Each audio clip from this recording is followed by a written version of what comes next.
Number 21 देखिए, कह रहा है किसी वृक्ष का ऊपर का भाग जो आंधी से टूटकर पृथ्वी पर जा लगा है, पृथ्वी से 30 डिग्री का कोण बनाता है। समझिए यहाँ पे मैं यह पृथ्वी का तल ले लेता हूँ, यहाँ पे एक वृक्ष ले लेता हूँ, ठीक है। यह आपका एक वृक्ष हो गया।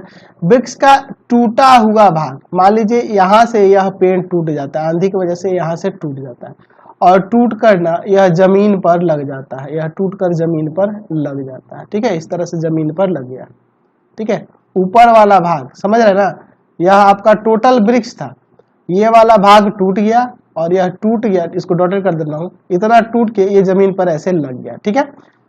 पृथ्वी से 30 डिग्री का कोण बनाते हैं, कितना डिग्री का, 30 डिग्री का एंगल बनाता है, ठीक है।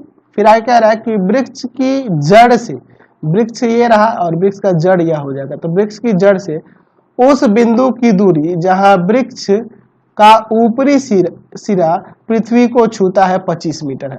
अच्छा, वृक्ष का ऊपरी सिरा, वृक्ष ऐसे टूट के गिरा है तो ये वाला ऊपरी सिरा होगा ना वृक्ष का, ये वाला सिरा ऊपरी होगा, तो यहाँ से वृक्ष के जड़ के बीच की दूरी जो है वह 25 मीटर है। तो वृक्ष की आरंभ में ऊंचाई ज्ञात करें, यानी कि यह टोटल ऊंचाई आपको बताना है, ठीक है। तो एक काम करते हैं, मैं वृक्ष की ऊंचाई यह जो है x मान लेता हूं, x मीटर माना वृक्ष की आरंभिक ऊंचाई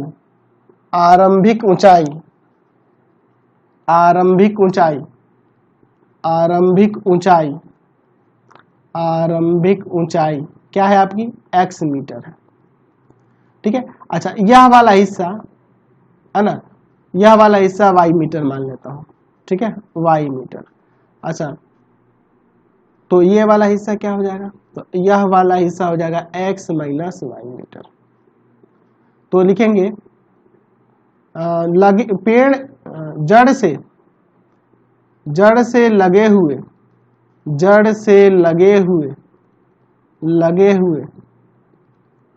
शेष पेड़ की ऊंचाई y मीटर है, यह हम मान लेते हैं y है। तो यह आपका x माइनस वाई होगा, यह आपका x माइनस वाई हो जाएगा ना जी, बिल्कुल, क्योंकि टोटल x है और यह y मान है तो यह x माइनस वाई होगा। तो यह भी आपका x माइनस वाई होगा कि यही ना भाग टूट के यहाँ जमीन पर गिरा है इस तरह से। चलिए यहाँ पे नाम मान लेते हैं A, B, C और D। अब चलते हैं त्रिभुज ABC में। चलिए त्रिभुज ABC में मैं यहाँ पर tan थीटा की बात करूँ तो उसका फॉर्मूला होता है लंब और बटा में आधार, लंब बटा आधार, यानी कि tan 30 बराबर लंब क्या है आपके पास y, यानी कि BC, और बटा में आधार क्या होता है, BC भी लिख सकते हैं यहाँ पे, BC बटा में AB।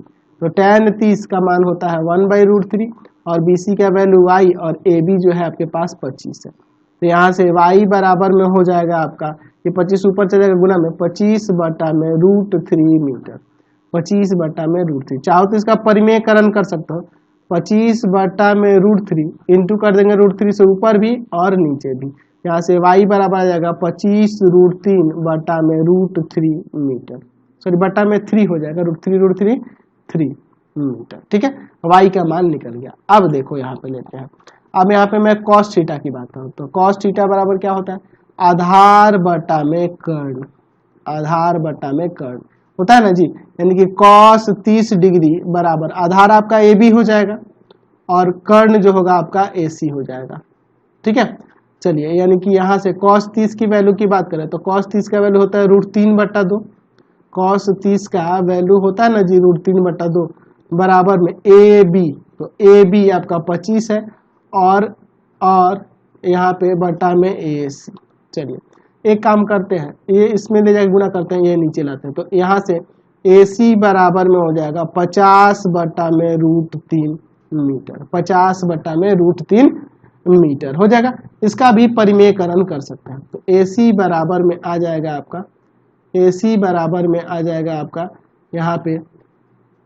यहाँ पर क्या हो जाएगा, तो 50 बटा √3 से ऊपर भी गुना और नीचे भी गुना, यानी कि हो जाएगा 50√3 बटा में 3 मीटर। AC का वैल्यू आ गया, यानी कि AC का वैल्यू का मतलब हुआ कि x माइनस वाई आ गया, एक्स माइनस वाई आ गया 50√3/3 मीटर।